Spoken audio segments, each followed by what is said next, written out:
And we are back live for the second episode already of the 2025 college football season. Paisley, week zero officially in the books. We have a huge slate upcoming this week. Can't believe it's already here. We got games starting Thursday of this week. So whether I get this up tonight or tomorrow, it'll be Thursday. We got games Thursday through Monday. It's going to be a crazy start, 3 top 10 matchups. I'm excited. Can't believe it's already here. Yeah, this is a great week with a long 4 or 5 days of football here. We don't usually get this every week. So, like you said, we'll be starting Thursday. We'll cover at least one game each day, one Thursday, Friday, a couple Saturday, and then Sunday and the Monday game with good old Bill Belichick down there in UNC to wrap it up on Labor Day weekend there. So, a lot of fun games. Can't wait to dive in here, Case. A lot of fun matchups. Should be a great week one. I'm excited. Yeah, no, it's exciting. It worked out for Belichick too. That his first college game is on a Monday Night Football. It'll be like nothing changed for him. Right. So I guess this episode we'll just quickly go over week zero, what we saw, anything of note. Otherwise, we'll go right into week one. But might as well just kick it off with the biggest game of the week, and that was definitely the Iowa State versus Kansas State game over in Ireland. I think I did mention it. I took the under, which it did hit by about a touchdown. Kind of how the game went is kind of what I thought could happen. Just a slow, kind of sloppy game. The first drive, there was a turnover, and then Iowa State, fumbled on the 1 yard line, pretty sloppy. The rain came in the second half. They were having trouble with the field paint. It was typical, felt like college football in Ireland. I feel like it couldn't have been more perfect how that started out over there. Yeah, the weather was definitely a factor, as you could see on the field. Couldn't even see the markings on the field. I think the refs had a couple hard times spotting some first downs with no lines out there on the field. But, yeah, quick shout-out to our bets, too, Case. If you listen to our Week 0 podcast, I know we posted on the page. We gave out 6 picks, went 5-1 on those 6 picks. So, a little under the radar, but a good start to week 0 there. And like you said, you had the under in the Kansas State-Iowa State game. I couldn't decide on one side or the other, and it kind of played out like that. It was just very evenly matched.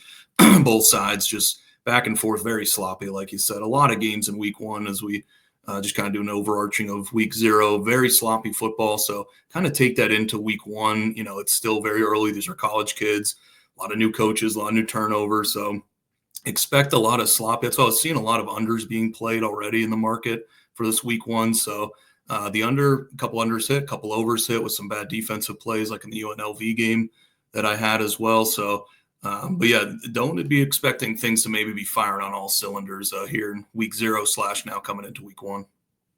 Yeah, and going on to that UNLV game too, 38-31, I think they escape, but a lot of money outside, and a lot of people were saying they could possibly represent the group of 5 in the playoff. That does not look like the case right now with the way that their defense especially played against Idaho State. I think out of all the games, that was kind of the most just surprising. I thought UNLV would be a little bit better, instead allowing Idaho State 31 points.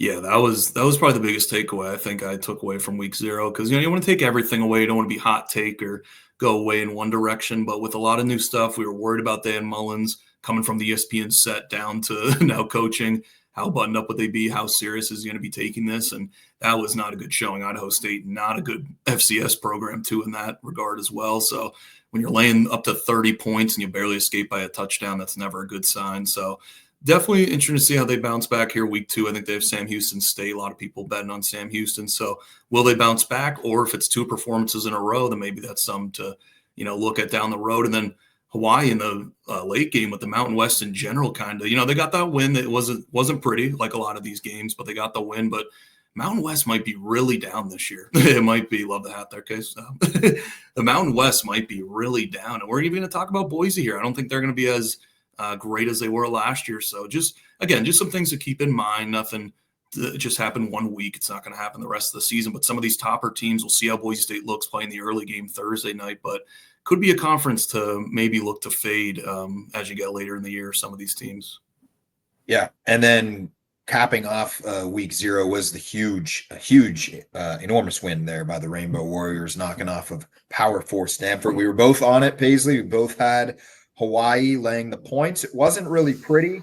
at times. Hawaii looked good kind of early, and then second half, Stanford actually took the lead. They had a couple really long drives. They were just dominating the line of scrimmage, took the lead late, but Hawaii was able to respond.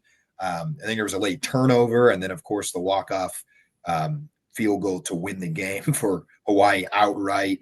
Couldn't have been a better start for them. Yeah, definitely entertaining to say the least with this game. That's what you're looking for to nightcap it, to really get you going into the next week. So couldn't be happier for Hawaii. They spent a lot of energy, a lot of resources. The quarterback went down there, looked like he wasn't going to return maybe the rest of the year, came back in the game, playing on one leg basically. That last drive, I mean, Stanford was just playing off coverage, and he just got to pick them apart. Like, it's an injured quarterback, but so some head-scratching decisions from Stanford there, and Frank Wright, who's taken over for Stanford. But you're right, they were running the ball really good. I thought, they're going to start taking over the game, and our 2.5 wasn't looking too good, but the Bows bunkered down, got the win, and that's why we always say, we'll say it on this week's podcast too, numbers are very important. If you got the 2.5, covered there with the field goal. If you had Stanford +3 or 3.5, you either got to push or win. So on the betting surface, these numbers are very key sometimes, so that game really came down to it. And then some of the other games we didn't really touch on, but Kansas blowing out Fresno State. That was the one game that I got wrong. I had Fresno with the 12.5. They did not look good. Kansas looked pretty good. Maybe they will be a contender, a little bit under the radar that we didn't really talk about. I mean, it's week 0. We don't really know a lot about it, but for as wide open as the Big 12 is, Kansas really just pounding Fresno State. Yeah, I mean, I think this is what you saw to Jalen Daniels, not to be confused with Jaden Daniels of the Washington Commanders, but when he plays, he's really dynamic and really good, but he just hasn't been healthy the last 2 seasons. So if he stays healthy, yeah, I think he's definitely one of the top quarterbacks in the country, like definitely top 15. So why not in that open Big 12, like you said? But his health is going to be really paramount for their success. But yeah, very impressive from Kansas. Out of all the negative stuff, all the bad stuff, Kansas definitely looked very, very sharp, very well with the machine right out the gate there. So got to give them credit. Yeah. Biggest takeaway I would have from week 0 is it kind of sucks to be Kansas State. You're now a game behind in the Big 12, and a game that, could mean a lot at the end of the year, but don't want to overreact at all on any of it. I think it'll be wide open. I think both teams will be fine there. Kansas looked good. Hawaii did a favor to America, and I'd say overall was a pretty strong week 0. Yeah, no, I think you had all the points, Case. That's a good wrap up of week 0.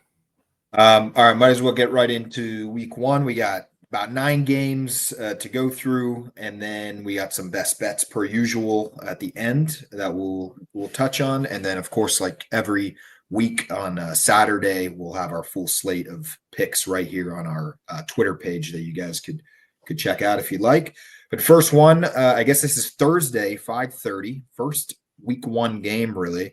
Boise State college football playoff team last year at USF. The total is 62.5. Boise is a slight favorite. Obviously, probably one of the biggest headlines is no Ashton Jeanty this year for Boise. So will they be able to get back to the college football playoff representing the group of 5? Paisley, what are your initial thoughts on this one? Yeah, I mean, with a lot of these games we picked out, really going to be fun matchups to watch. I think we got a good crop of games to really sit down and sink our teeth into. So I'm kind of lean. I kind of really like USF here with the points. I just kind of been down on Boise a little bit from last year. I still think their running back room is really good. They had 2 guys behind Ashton Jeanty. I think get a lot of shine, obviously, because he was taking a lot of the carries. But I think that part of the team will just be okay. The quarterback, I like their quarterback at Boise State too. But again, nothing elite or a game changer I'm really seeing. But I just really think this matchup is really good for USF here. You get them early. In the season, in the heat down in Florida at 5:30 start. So it's going to be nice and hot. I think temps were in the 95, 96 range for an Idaho team, coming from Boise that's not used to those temperatures. But this is another one kind of similar to Jalen Daniels with USF's quarterback who was kind of banged up last year a lot and the year before. When he's not playing, the team is really not that good. When he is playing, that's when they could start competing and winning a lot of football games. So he's healthy. He's ready to go. Brown, I think is his last name. A little dual threat, really good quarterback, but again, just hasn't really played a lot of snaps last 2 seasons. But you get him in the first game, more of a spot play. Don't know if I love USF on the season in total, but I just really like this spot here for USF at home in the heat. I think they could really do a lot of things. This opened up at 8.5, 9, I think, in the I think it's summer. 9.5. Yeah. And now it's trickled all the way down to 5.5. So again, it doesn't always signal that's the side that's going to win or cover, but it just shows where a lot of people are thinking and where their minds are at. Boise State last year went to Georgia Southern. If you look up that box score, it was like 50-55, and Georgia Southern is really not that good. And they got into a track meet. They were not used to the heat, and the defense really did not hold up well. So higher total here, so I'm expecting a lot of points, but I like USF plus the 5.5, and then I'll even sprinkle a little bit on the money line. I don't really like to do that, like just taking the points, but I think they could win this one outright. That's fair. I was going back and forth on this one a lot because I also think Boise's going to be a little bit down this year. I also am not 100% sure on how South Florida is going to be. It's just kind of a tough team to gauge. I also read something that they have a pretty bad record of week 1 in the last like 5 years. There's been a lot of tough games that they've had. I don't know, a couple of years ago they played Alabama, of course, that it's Alabama. But just overall, I think it could be tough for them. Then on the other side, you got Boise, who loses Ashton Genty. Their quarterback's back. However, there's still a lot of question marks around them. I don't know. I was going back and forth. I probably would also lean USF with the points just because that's where the money's been. However, I also think, if you were going to play the underdog with the points, I wish, I would have done it when it was at 8.5, 9.5. Now we're getting so far down where it's all the way down to 5.5 points. It's like Boise's still going to be really good. I think they're a physical team. I think South Florida has still a lot of question marks. So I'm almost talking my way out of it now, but I still will probably lean South Florida with the points, but I think it's going to be really close, maybe a field goal game. I think Boise will win, but you're right. I don't feel comfortable enough just laying the points yet for Boise. I think it's more of an evenly matched team than maybe most will think. And also, South Florida has a lot to prove this year. The last year didn't really go their way. Some people in the beginning of the season thought, they'd be a little bit better. So a lot to prove. Boise without Ashton Genty and, some other question marks on both sides. All that being said, though, I think I'll agree here. I'm going to take South Florida with the points. I like it. Yeah, just something to note with all these games.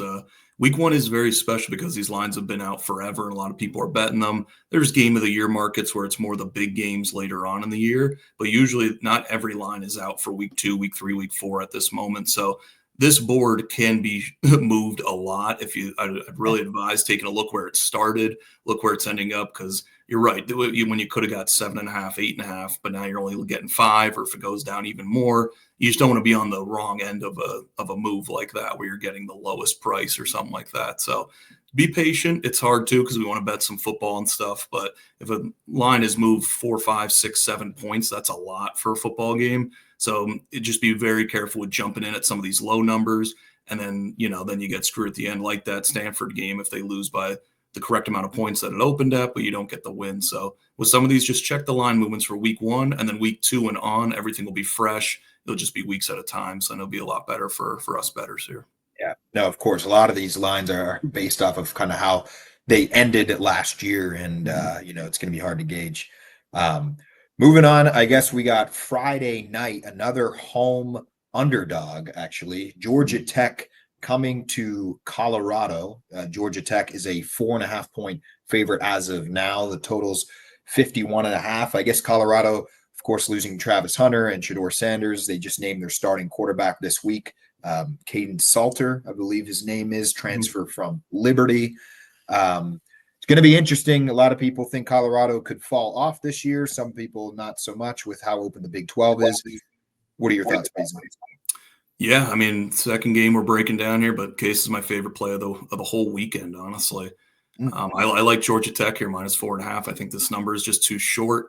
I think the home field advantage for Colorado is not as grand as some of these other big stadiums at night and stuff, but I really like this Georgia Tech team. We talked about in our ACC preview as kind of a sleeper with them in Louisville, kind of sneaking up on people. I thought they had a really good year last year, returned a lot of guys.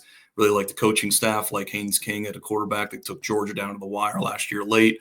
So I was confused by this price. Now this one also moved to, this was at like 1.5, 2.5 early on. Now it's up over the key of 3.5. So Definitely laying a lot more, and it's still on the rise. But it's more of this is a team I wanted to bet on in Georgia Tech, and a team I was looking to fade right out of the gates in Colorado. So it kind of just lines up perfectly here. Like you said, Salter has got the start over that freshman, highly touted freshman that they had. So I thought he had a bad year last year at Liberty. They played a lot of bad teams. Liberty, they always have a weak strength of schedule, and he did not perform really great. I don't know if there was any other scenarios or any other reasons why he wasn't playing that great. But I just think he's a little overrated as a quarterback. I don't like Coach Sanders. He hasn't been there all off season. I just don't like him in game as a coach. Just a lot of noise. And like you said, losing Shedeur Sanders and the Heisman Trophy winner, I thought those two did so much for that team and really carried them for a football team. That it's already got 11 guys on each side, but they were such instrumental parts to that team. So I feel like just the motivation, they're just kind of losing their luster a little bit, and they really got granted and favored because of those two guys last year. So I feel like the holes in there, they actually had some other really great wide receivers that also got drafted. I think they had 3 or 4 receivers drafted to the NFL. So that passing game was elite last year. Now you're dropping way off. The offensive line's not good. The running game was never there, even with Sanders. So I don't know what the running game is going to produce. So don't mind the under here, too. The pace is going to be pretty quick in this game, so that's why I'm staying away from that. But I feel like Colorado's going to struggle early, and I think Georgia Tech could find enough success offensively to put up their fair share of points and cover this 4.5. So might be a best bet. Come back, check on Saturday to see if it's going to be the one lock that I give out. But I really, really like this pick here. Georgia Tech keeps creeping up. Hopefully, I was hoping it was under 3, but I'll still take it at 4.5. Yeah, that's good points. I also agree with you. I'm going to take Georgia Tech minus 4.5. So I'm not sure if it's a good sign that we're on the same page kind of through 2 games. But just for your points, you said Georgia Tech has Haynes King coming back. They were a really good team last year. They found ways to keep a lot of games close. Of course, they knock off Florida State last year, week 0 over in Ireland. I know Florida State ended up being to be terrible, but still it was a momentum setting game for them. They really, I thought, did a lot better than they should have. I think they won 7 or 8 games. And then, to the other point, Colorado just kind of lost a lot. They lost a lot of their firepower. They didn't use the portal as much this offseason. And to the point, I don't know, could that be because they actually trust the guys in house, or is it to your point that you made about, Deion Sanders just not being around due to his illness enough? Were they, is all in the recruiting portal? Like how did that whole process work? I'm not really sure. So all those points being said, I was surprised to see this line just so tight. I think Georgia Tech should be able to win this game. For those reasons, I'm gonna roll with the Yellow Jackets as well. Yeah, and just a quick one too. I saw first half minus 2.5. If you get that first half under 3, kind of like that, you could either, go 1 unit, 2, 1. You can kind of split it up however you want, but I'll probably be playing a little first half as well too. I think Georgia Tech comes out strong out of the gates.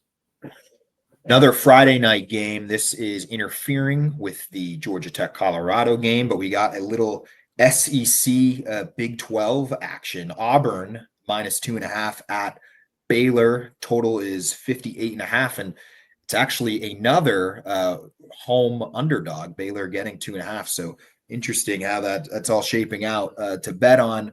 But Paisley, what are your thoughts? Auburn, a lot of questions to answer from last year, just not a good team. These are pretty evenly matched teams, I think, overall. Auburn's got a pretty good offensive line. They have Jackson Arnold at quarterback. What are your thoughts on the Tigers? Yeah, I think this is going to be the best game Thursday or Friday night before you get into the Saturday slate with the heavy hitters. So definitely, if you got YouTube TV, multi-view these games, get the 4 boxes going.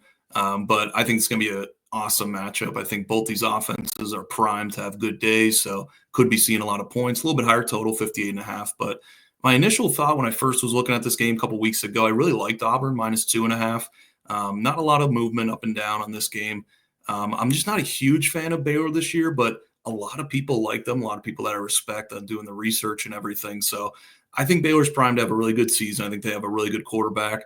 I just kind of want to wait and see with Baylor because I'm just not as sold on them, and also with Auburn too. But I just think Auburn has a lot more for this game ready to go. They spent a ton of money in the offseason here. They really loaded up, kind of saving their money for this season. Got Jackson Arnold, who I think is a good fit like we talked about in the preview pod, just wasn't a good fit at Oklahoma. And with all the injuries they had, he didn't really get to showcase his true ability.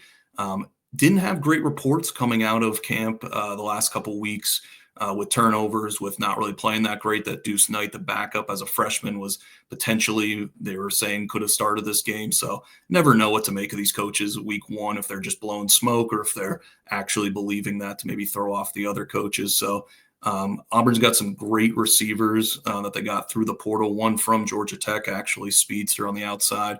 And Baylor does not have a good secondary. So that would be the only thing that would hesitate me if I'm backing Baylor, is if Auburn could get that pass game going early and hit some deep shots. I think Baylor's offense should be good in this spot too, but can their defense hold up enough? So I really like this one early, but I'm kind of pulling back a little bit on this one. Not going to make it a huge play or anything, just probably a one unit.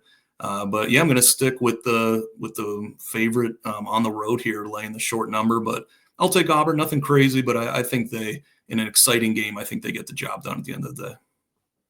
Yeah, I think the biggest thing is Auburn just has the clear, I think, talent edge overall of their players. If it was just a simple, on paper talent, I think it's clear Auburn is more talented. The question is, will they be able to put it all together? They, like you said, they spent a lot of money, they brought in a lot of transfers. They're really trying to turn it around, and there is a lot of pressure on Auburn too. This is a huge game for them. Mm-hmm. The last few seasons have went. Whereas Baylor, it's not as, of course you want to win, but, you don't feel that almost gun to your head type of moment where you're like, you got to win. The time is now. I'm not saying Auburn's in contention to win, college football playoff or anything like that, but they need to start somewhere. They're starting to rebuild. Since the Gus Malzahn era a few years ago, and they just kind of have to keep rebuilding. So I like Auburn also. I think there's a lot of pressure on them. I think for those reasons, their offense will play well. They have to go on the road. It might be a hostile environment, but I just don't think the Baylor Bears are ready talented-wise. And like you said, it's just they're questionable. There's a lot of pieces that are unanswered, and not to bring the SEC or bias into it, but I just think their offensive, compare this line of scrimmage, the size of the O lineman on Auburn versus, Baylor's defensive line. I think Auburn is just not going to have a big problem controlling the line of scrimmage. And I think that's kind of where the game will be decided. I don't really think it'll be a blowout for those reasons. I think Baylor will keep it close, but I like Auburn just for overall talent, their depth, what they did in the portal, and just the line of scrimmage just to be enough to at least squeak out of there. It might not be pretty, but yeah, I expect Auburn to win the game. And even if it's by a field goal, it still covers. So give me Auburn -2.5. Yeah, I think that's a great point. You brought up, Case, about the pressure on Auburn. I think that's very real. Like you said, Baylor's just kind of house money. They weren't supposed to be good last year. Dave Aranda was supposed to be fired. They had a good stretch run at the end of the year. Now they're returning a lot of guys. So Big 12 is always open. They can win those games later in the year against their conference opponents. But for the state of Hugh Freeze, Jackson Arnold, their confidence level, Auburn really needs this game. So this will be a huge swing game for them. So you're right. Do they get a little tight on the road if it's close at the end?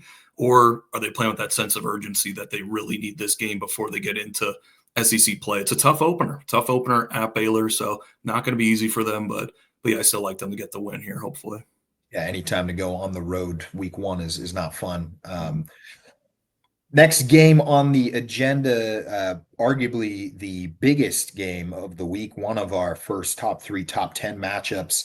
We have Texas going to Ohio State. It couldn't have been any more perfect. I mean, this is a college football playoff semifinal rematch. You have, Ohio State, new quarterback. They're bringing in a lot of new guys. Of course, you're returning arguably the 2 best players in the country, Jeremiah Smith and Caleb Downs. And then another huge storyline is going to be Arch Manning finally, getting his time, the whole team to himself to start. And Texas, Ohio State is minus, I guess, a 1.5 right now. Texas is getting 1.5. This line has kind of fluctuated from 1.5 to 3 over the last week or so. But Paisley, it's biggest game, arguably, it could be one of the biggest games of the year. I mean, number 1 versus really number 2 in a lot of categories. I think the AP, it's number 1 and number 3, but it's clear cut. The winner of this game is just going to jump to number 1 and probably be the odds on favorite to win the whole thing. Both teams have a lot of question marks. What are your thoughts? Yeah, this is a big one. This is the one. crazy it's at noon. I want to get you riled up on that as a Penn State fan, but Good. crazy it's at noon. People are still going to be traveling around stuff. This should be at the shoe at night, but again, I digress. But this is still going to be an awesome game. This is definitely the one everyone's looking forward to. Great matchup, like you said, Arch Manning. A lot of headlines. Arch Manning finally playing. Ohio State defending champions. So great for the news writers and everybody there in the writing rooms there to pick out a lot of different stories. But yeah, I think if you didn't listen to the preview pod, I'm not a fan of this Ohio State team. This was kind of one of my bolder takes for a team that's getting a lot of love, a lot of publicity in the top three. I picked them to not make the playoffs. I wouldn't, say it's 100% certain, but I think they're going to have a lot more losses than normal. And I think it starts this week. I think it starts on Saturday. I actually like the under more in this game. Actually, I like Texas, but again, now it's coming down off the key of 3. I still like Texas to win the game, but not as strong. But I think this is going to be a grinder. I really don't think it's going to be high flying like some of these other games. I think people are expecting, the big brands, Texas and Ohio State, but they're kind of been led by their defenses the last couple of years. So something that's kind of been not talked about as much is that these defenses really performed well the last couple of years. I think because of the newness at quarterback with Arch Manning, with Julian Sain at Ohio State, I think they're going to ease their way into these games. They're not going to want to make the big mistake early, really change the tide. So I think you're going to see a lot of running, a lot of short passes, a lot of conservative play calling is what I'm expecting from this game. First-time coordinator on the Ohio State side too. So, really a lot of newness here with both sides of the football. But I just think I like the coaching staff. I like the quarterback better. I like the offensive, defensive lines. Just kind of I like a little bit of everything, probably except the wide receivers on Texas versus Ohio State. So I just think Texas checks a lot of boxes. I mean, they're ranked number 1 for a reason. Their defense is going to be top 5. Skill position is really good. Offensive line, top in the country. Running backs are, a little 50-50, maybe not amazing. But I think Arch is going to bring a different dynamic to this offense they didn't have the last couple of years with his legs. So a lot more options, a lot more reads, zone reads and stuff like that. So I feel like that could really pose a lot of problems. This Ohio State defense that lost a ton last year. They bring in a new defensive coordinator, losing one of the best in Jim Knowles in the offseason. So I think it's going to be a lot of different. I just trust a little bit more on the Texas side than I do in Ohio State, which is crazy to say. But if you look at Ohio State's lost they've lost just as much as some of these top teams in the country.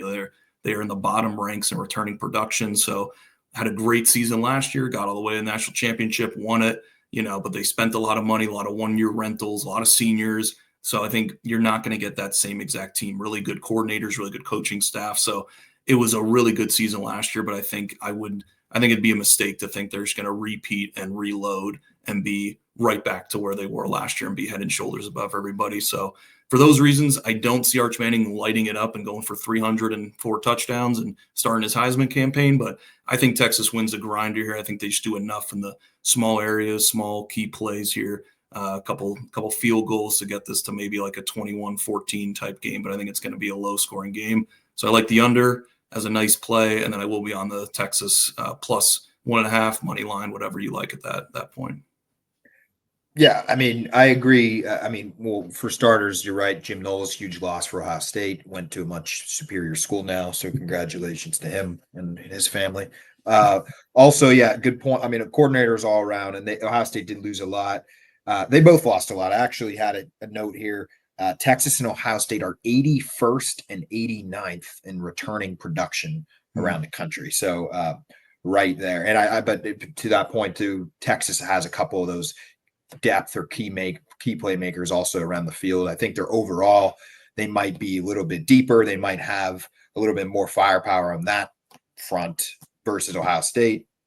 Ohio State's argument, of course, you're bringing a new quarterback, but you have arguably, like I said, to kick it off, two of the best players. What will they be able to do on each side of the ball?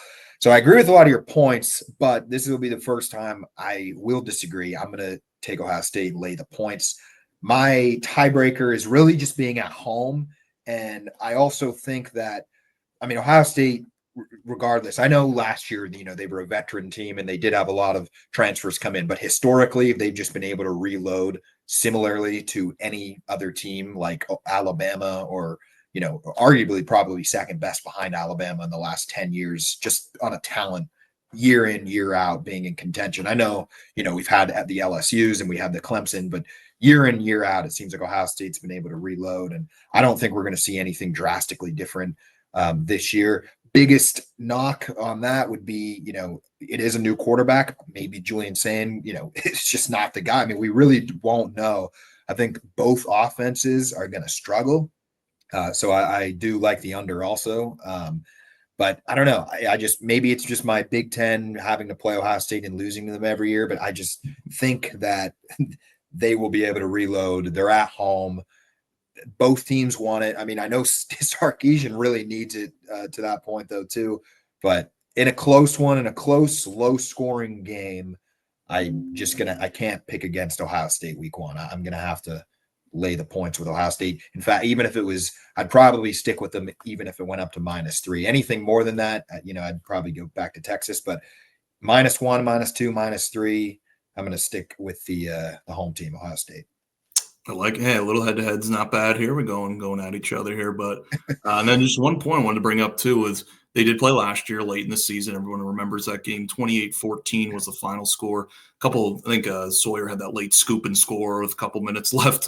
So maybe shouldn't even have been that high. So that's why I'm expecting a low-scoring game. And then also, too, remember how they guarded Jeremiah Smith in that game? He was really a non-factor. I thought Texas really guarded him the best out of any team this year. I think they held him to 3 catches for a couple of yards, like maybe 10 or 15 yards. So if they do the same thing, they could really bracket him. They could really roll over coverages his way to really get him out of the game. With a young quarterback that's maybe looking to his way a lot, will that cause a lot of mistakes? Will he not know what to do? So I feel like Texas will probably just rinse and repeat that game plan they did last year and take Jeremiah Smith hopefully out of the game, just double team him and make somebody else beat you, make the run game make these other receivers beat you. But that's also another reason why I like Texas in the spot.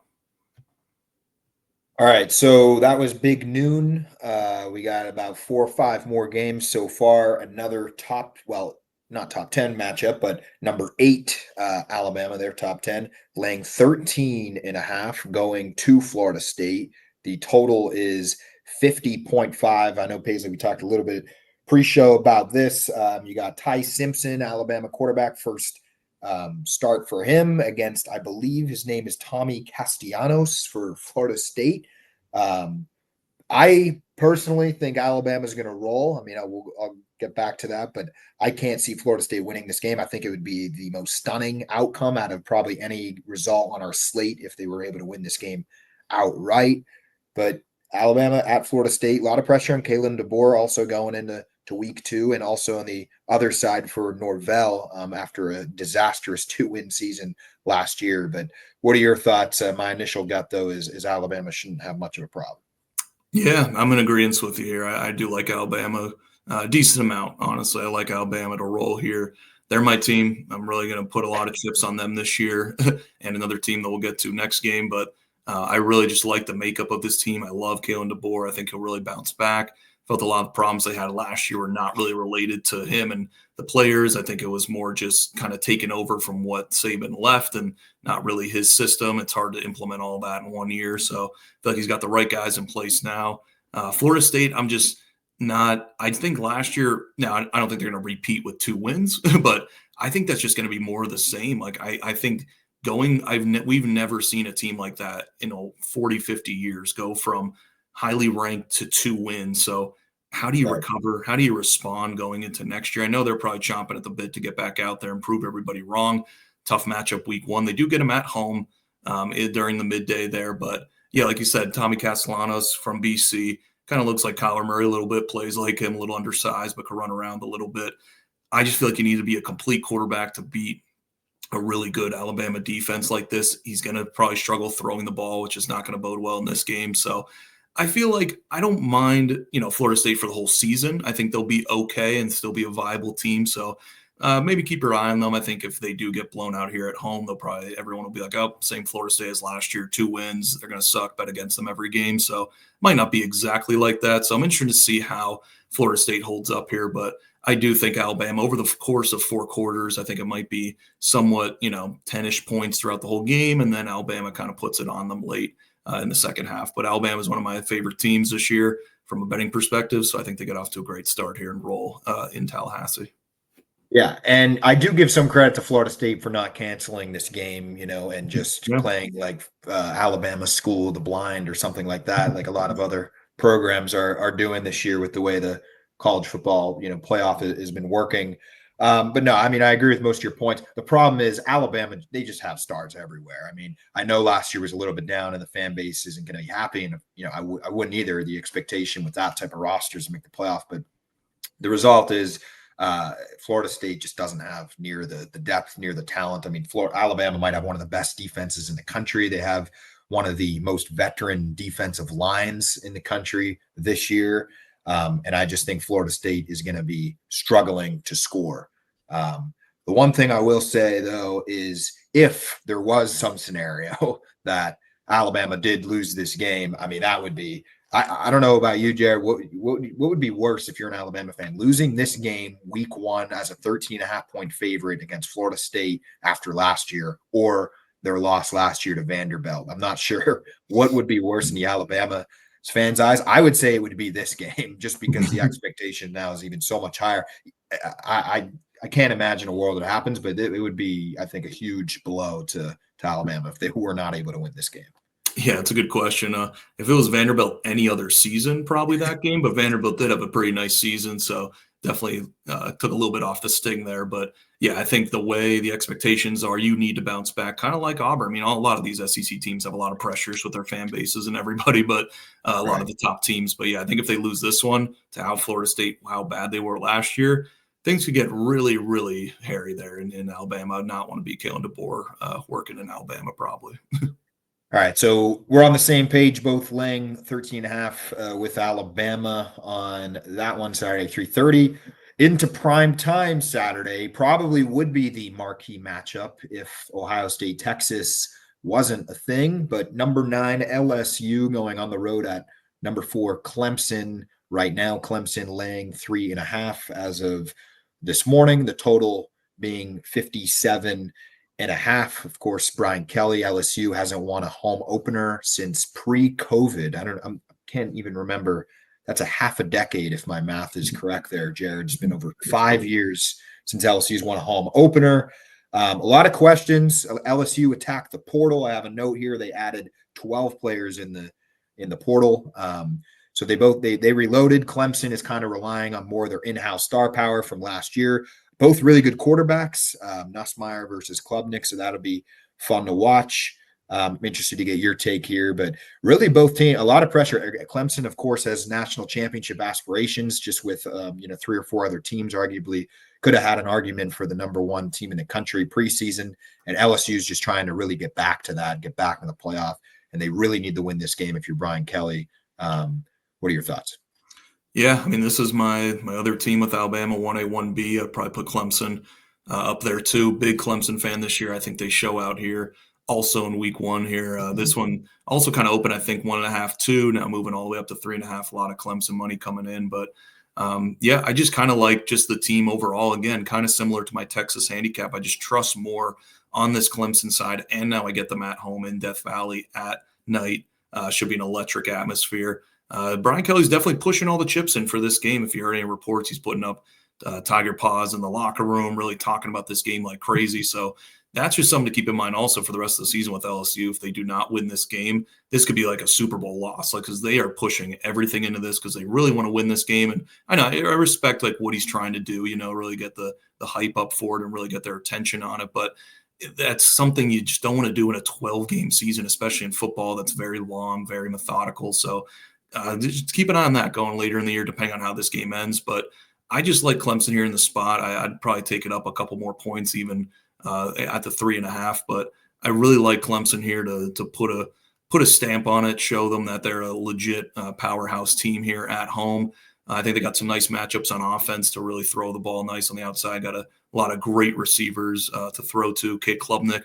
Really thought he had a really great year last year. Wasn't a big fan of him early. Now I think he's really turned into something great. So let's see if he could really take that next step and become elite here. And then you just look at the biggest question for me, and this will probably determine the game, is the LSU offensive line against the Clemson defensive line. LSU lost a ton of guys to the draft, lost 3 or 4 on the offensive line. They're breaking in a new a bunch of new guys from, like you said, a lot of transfers. Now you're on the road, 7:30 at night, trying to communicate there. Not an easy task to do. Clemson has a very good defensive line. Had a little trouble stopping the run. So if LSU cannot run the ball, I think it's going to be a really long day to really balance that out, because I love Garrett Nussmeier too. I think he's one of the most underrated. He's very highly thought of in the college game, but I think he's like the best quarterback or second best quarterback in college football this year. But he just had no help in the run game. Got some better receivers this year. Their defense always let up last year, and he's always in shootouts. So I feel like he's not in the best situation to thrive. But I really think Clemson's going to dominate on the D line here. I think their offense is going to do enough at home. So I expect Clemson to have a nice showing, win by a touchdown plus, I'd say. Touchdown plus. Yeah, I was back and forth on this a lot too. I wanted to take LSU. If LSU is home, I may possibly would have dabbled with taking them here, but I just can't see them going to Clemson, hostile environment. Clemson with, like I just mentioned, national championship aspirations once again. It's been a few years when they really felt like they were there. And then, like your point, what's LSU's offensive line is going to look like? Because if for some reason, if Clemson's able just to pound them and, get to the quarterback and stop the run and, control the line of scrimmage, a lot of these games are determined with the line of scrimmage. I could see Clemson as well pulling away in this one. I do like Nussmeier. I think he's really good. I think, if he does have time and, their offensive line holds up and they're playing well, I think, it could be a game. And I won't be stunned, actually, if even LSU was able to go in there and upset them, because I do think they're really talented. But just for being week one, we don't have last week to look back on, going from what I know and, how LSU used the portal, but Clemson, has kind of the in-house depth that they've been promoted this year. And just the quarterback edge also. I think Cade Klubnik also is poised for a great season. I have to lean Clemson. I wouldn't be able to take LSU here. But if it was the other way, maybe. If it was at LSU, it was a tough game. I think it's going to be a really good one. It actually might be better than even, the Texas-Ohio State, because I could see that getting even lopsided one way or the other. Just a lot of question marks on those two teams, where Clemson actually is returning a lot. I think there are more proven than either of those teams, at least their roster right now is. So yeah, for those reasons, I'm going to also lean Clemson at -3.5. Yeah, and I think this is a home and home series, right, Case? So I think next year this game will be in LSU early. So I really like when teams do this with the home and home early in the year, really testing each other. So I think that's going to be a fascinating game next year when we get to it. But got a lot to get through till we get to that point. Yeah, you're right. It is a home and home. So that'd be fascinating to see how that kind of plays in to next year as well. Okay, so we got 3 more games on the preview, and then we'll go into our best bets at the end. I know we're approaching 45 minutes, but Virginia Tech taking on number 13 South Carolina. South Carolina is a 7.5-point favorite. Total's currently 52.5. I think this one's in Atlanta, Mercedes-Benz Stadium, so a little bit of a neutral site action. 2 really exciting teams, I think, this year. South Carolina last year was really close to winning a few big games. Of course, we all remember that game against Alabama. They ended up just kind of outside of the playoff by a little bit. Virginia Tech, on the other hand, was a little bit of a disappointment. They thought, they could be a little bit better. So we'll see kind of how they respond. And also keep in mind the storyline that Beamer is coming back to Virginia Tech, where his father was a legend. I think they have a statue out there of him at Virginia Tech. I know this is neutral site, but kind of a little bit of an inside story to see how he responds, taking on Virginia Tech. Should be an exciting game. Paisley, what are your thoughts? Will South Carolina, are they going to be back this year? Are they going back to the playoff or what? I don't think so. I'm a big seller in South Carolina. I love the program, love what they're about. Like, I really see what you did there. It's fun, yeah. It's fun when they're good in college football, but I think that had a really good year last year. But again, just losing too much in production. I'm really interested to see how South Carolina, even looking at them, number 13 in the country, it's crazy that they're that high to start the year. So I think they could be one of the most overrated teams at the top of the AP poll. But so really going to see this game also opened like 9.5, creeping down to 7. So a lot of Virginia Tech money. I'm not a big fan of Virginia Tech either this year, but I've been seeing a lot of people are liking Virginia Tech in this ball game. So I'm really interested to see, can Virginia Tech get back after their down season last year, kind of teams that were going in opposite directions at the end of the year. So Can Virginia Tech bounce back and have a solid year? Kyron Drones is still there. They were very hyped up last year, didn't live up to it. Now no one's really talking about them. So is this the year for them to pop? And maybe when no one's really looking at them. South Carolina, kind of the opposite. No one's really looking at them last year. Really fantastic year. Great defense last year. Now the opposite. A lot of people are talking about them as a SEC sleeper now. A lot of momentum. So it's going to be interesting to see. This is going to be more just this watch game. I'd probably take Virginia Tech, maybe lean there with a +7.5, just because of it's over a touchdown, and I like getting that. But not really a strong play, but more just I want to see where these two programs are at and where they look to be heading in 2025. Yeah, and South Carolina, their biggest, I guess, argument would be they have Lenore Sellers and Virginia Tech doesn't, and that'll be the question to see kind of how he plays. He's kind of a home run swinger type of quarterback. It seems that he struggles when the passes are less than 20 yards, but then, he could fire at 50, 60 yards down the field and big chunk, big plays. So how will Virginia Tech's, secondary, I think, be? How will their defense, will they be able to get to him? And if they even get to him, will they be able to bring him down? He's probably, the most experienced and best in the country at just escaping and scrambling away. So that'll be fun to watch, just from a fan perspective, like you said, seeing what he's able to do. And yeah, I think the question will be, will Virginia Tech just be able to hold those big plays? If they do, and, they get to him and they get pressure on the quarterback, I think they, can keep this game close. I don't think I'm as low on South Carolina as you are, but time will tell. Week 1, this will give us a good idea coming in the next week. I'm probably going to lean South Carolina, laying the points, surprisingly, just because I think they're a little bit more proven. I have no idea what Virginia Tech's going to look like. And I'm going to give the edge to Lenore Sellers in South Carolina, even though I'm not really entirely sold. If I have to pick, I'll always lay the touchdown and a half on Virginia Tech. All right. Now we got your Fighting Irish, Paisley. So we're through the Saturday slate. I guess also that South Carolina game's also Sunday, but Sunday night, a little bit of NFL action, Sunday night football. Third top 10 matchup that we have for week 1, number 6 Notre Dame going to the hostile environment in Miami, only 20 miles or so away from the campus at number 10 Miami. Paisley, I know you're a Notre Dame fan. I'm hearing a lot of buzz on the street of Miami that they're going to pack Hard Rock Stadium Saturday. Might be the best environment we've seen in Miami in a long time. I don't know when the last time we had a really good environment there, but Sunday night, 7:30, laying 2.5 points. Notre Dame, of course, going to the college football playoff national championship, losing to Ohio State. And then Miami, once again, a disappointing season like usual, like it probably will be this year. What are your thoughts on the Irish's odds down here in South Florida? Yeah, I'll believe it when I see it. The packed Miami Gardens there, between them and the Dolphins, not a lot of fan buzz going on there the last couple of years. But sorry, Mikey Paisley, for the stray there on the Dolphins. But the Miami Hurricanes never pack the stadium, and then Notre Dame will come in. Apparently, they're supposed to jam it up, but I think it'll be more hostile for that Notre Dame Penn State playoff game it was last year than what it's going to be on Sunday night. But definitely. But getting into the game here, again, I think it's going to be a great matchup. Another heavy hitters here going at it. Prime time. Can't ask for anything better here on opening weekend. But looking at the game here, I do like Notre Dame. I do. But I do like the total probably better in the first half total. I think this is going to be another under game, kind of similar to the Texas-Ohio State handicap. One unproven quarterback and CJ Carr starting for Notre Dame. Carson Beck, definitely a little more proven, but a lot new weapons. He's coming off of an injury last year. So I just feel like it's going to be very slow, very methodical, very run heavy. Freeman likes to do this in these big games the last couple of years.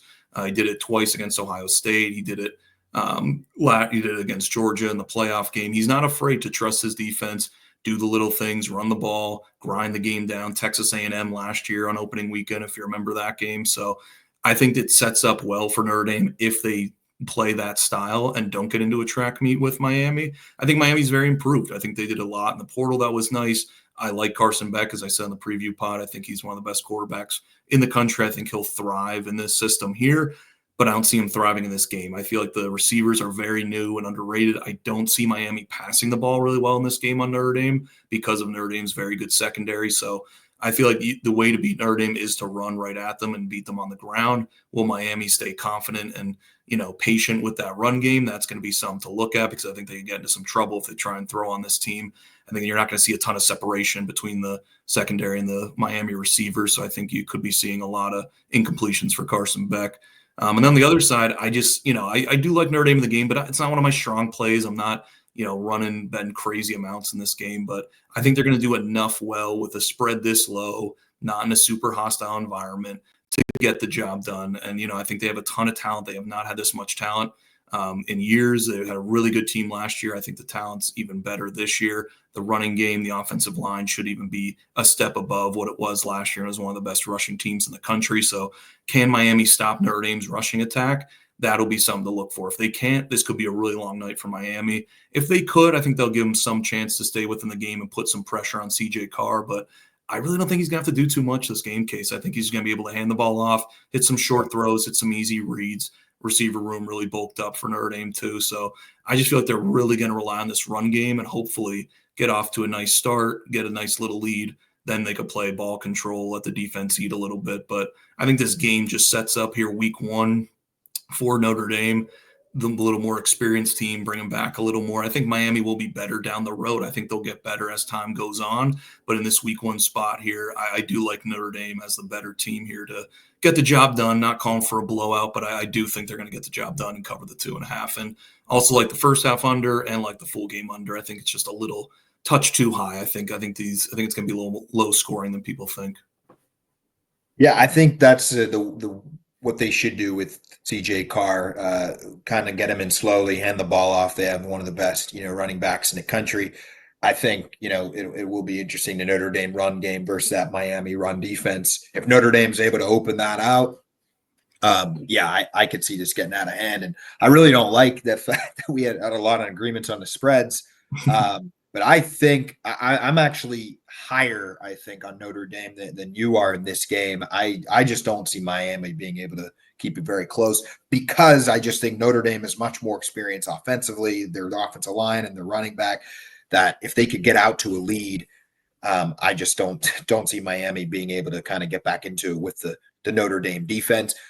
The argument would be, you have Carson Beck coming in, a veteran guy, at least in college football, from Georgia, so he could try. He knows how to, he's not a bad passer by any means. However, he's also hasn't been in situations where he's losing very often in Georgia. I mean, of course, it happened a little bit last year, but overall, I just like Notre Dame in this situation. And it's more because I just have no faith in Miami. I think back them I'm not a crystal ball guy. I think his time will come at some point, maybe at the end of this year, if they don't make the playoff again. A lot of pressure on them.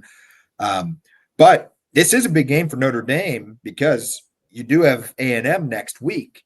And if you do drop a game into Miami, going in the next week, there's a lot more pressure on that game at home against Texas A&M, because it's like, I don't want to just jump into week 2 all of a sudden, but you got to win this game, because if you lose and you have a top 25 Texas A&M, if for some reason you lost that game, all of a sudden you're starting out 0-2, and a lot different situation than even last year. You're pretty much would have to run the table from that point on, probably.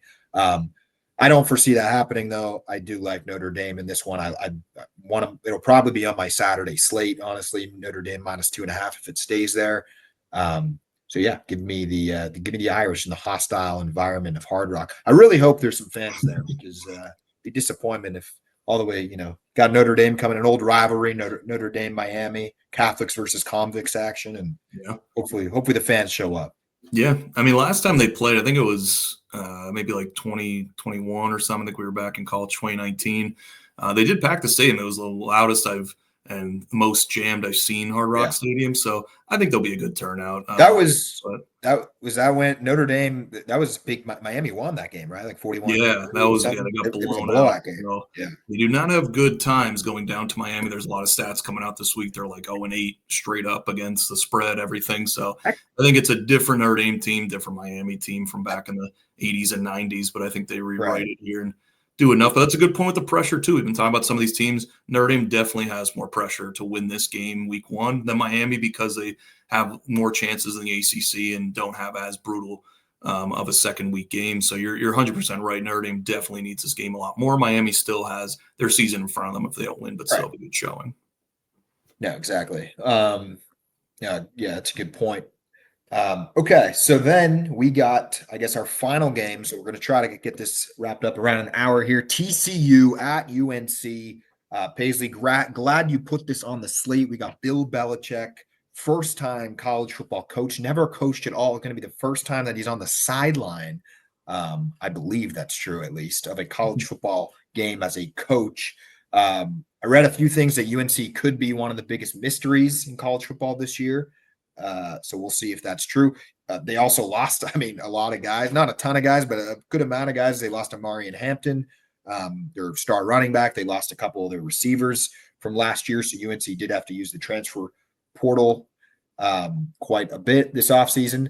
But yeah, TCU going to North Carolina, laying 3, -3.5. Labor Day to kick us off from tonight, Thursday, all the way through Monday. We got college football.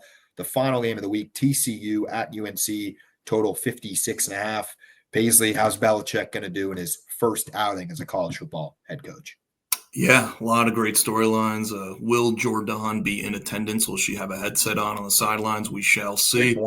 But I do like TCU in the game case. It is getting up a little bit past the 3.5. I think you're 100% right with UNC being a huge mystery. We really will not know until a couple games in because of all the circumstances of everything. And they have the biggest roster turnover. If it was just a coaching staff, it'd be a one thing, but they have it both. So I just don't like the UNC team. They got 2 quarterbacks I really don't like that we're not sure which one's starting yet. So I just really like TCU here. It's kind of a sleeper in the Big 12. I think they could have a really good year. Mentioned that in the preview pod. So again, kind of lines up to a team I really liked in the offseason versus a team I was not really looking to back here in UNC. So kind of lines up. I think it opened UNC as the small favorite, actually. So this has been moving 4 or 5 points, I think, since it opened back in the summer. But I do like TCU here. I think they put a nice little stamp here on UNC. Hopefully it's entertaining, but I could see TCU being more buttoned up, more consistency, coaching staff and everything. I think there's just too much drama, too much stuff going on with UNC. So give me TCU here in the game -3.5. I think TCU is probably better. I think they're a little bit of a safer play, but I'm going to go with Bill Belichick. I'm going to go with the at home, at night, Labor Day, big win for North Carolina. I didn't want to agree on any more picks, so I think that's 3 disagreements only on the 9-game slate. But I don't know. I'm basically gambling. That's what we're all doing. But I like North Carolina just for the reasons. You got Belichick. It's going to be at home. It's just should be a fun game. And TCU might be a little bit more talented and a little bit more easy to project, but maybe I'll be proven wrong. I don't know which quarterback, like you said, is even starting for North Carolina. I think that Gio Lopez, or maybe he may get the start. So I guess we'll see. But give me the Tar Heels to not only cover. I'm going to have them to win outright. Probably won't see it on my Saturday slate, but I like it for the entertainment. Monday night, yeah. Might as well. Should be a fun one. Yeah, maybe I will put it on my slate, actually. All right, so we're going a little bit long here, of course, per usual, but that's okay. Week 1, best bets. Paisley, I think you have one more extra than me. These are just games that, we both like a lot.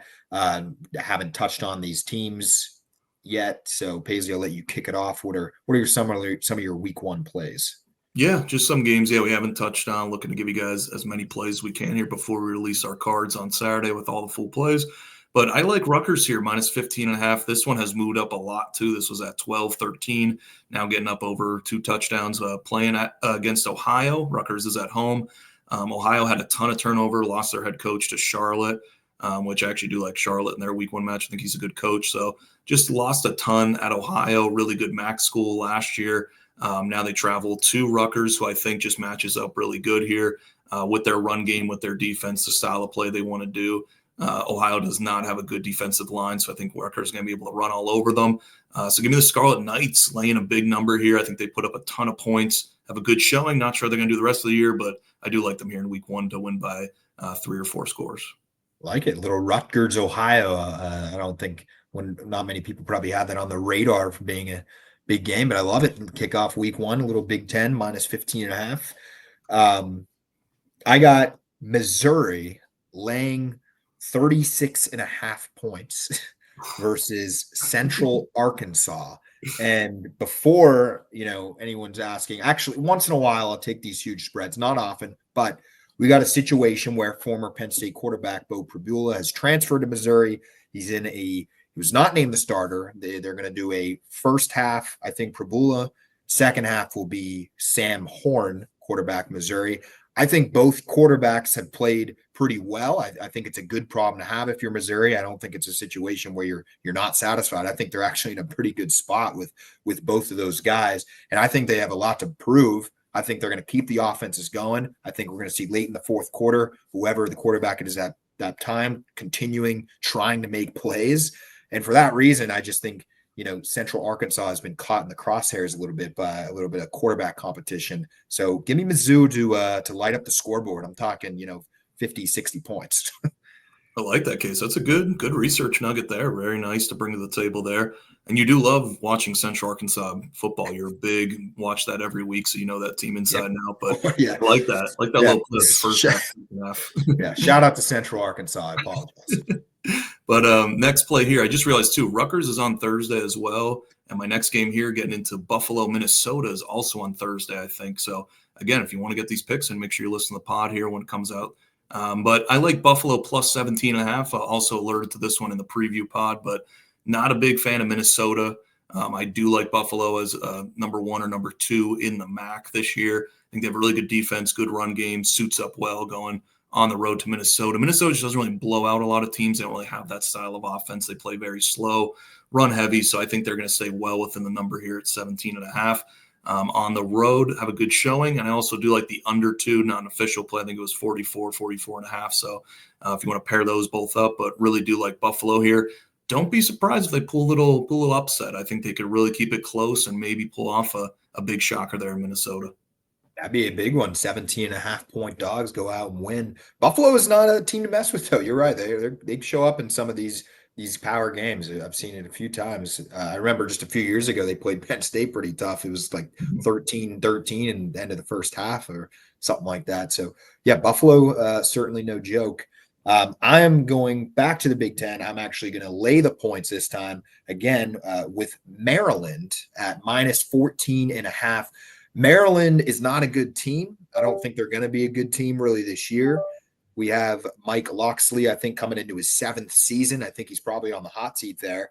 And they may finish last in the Big Ten. However, all that being said, I'm taking them to lay the points because FAU, I think, has lost like 40 players on their roster or something like that.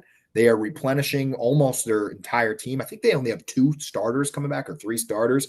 And I think Maryland at home, they also have a history of being able to run it up against some of these teams early. And usually by week 3 or week 4, they're 3 or 4-0, and everybody's saying, "Oh, Maryland might be legit this year." And then they get into Big Ten play and they'll lose every game.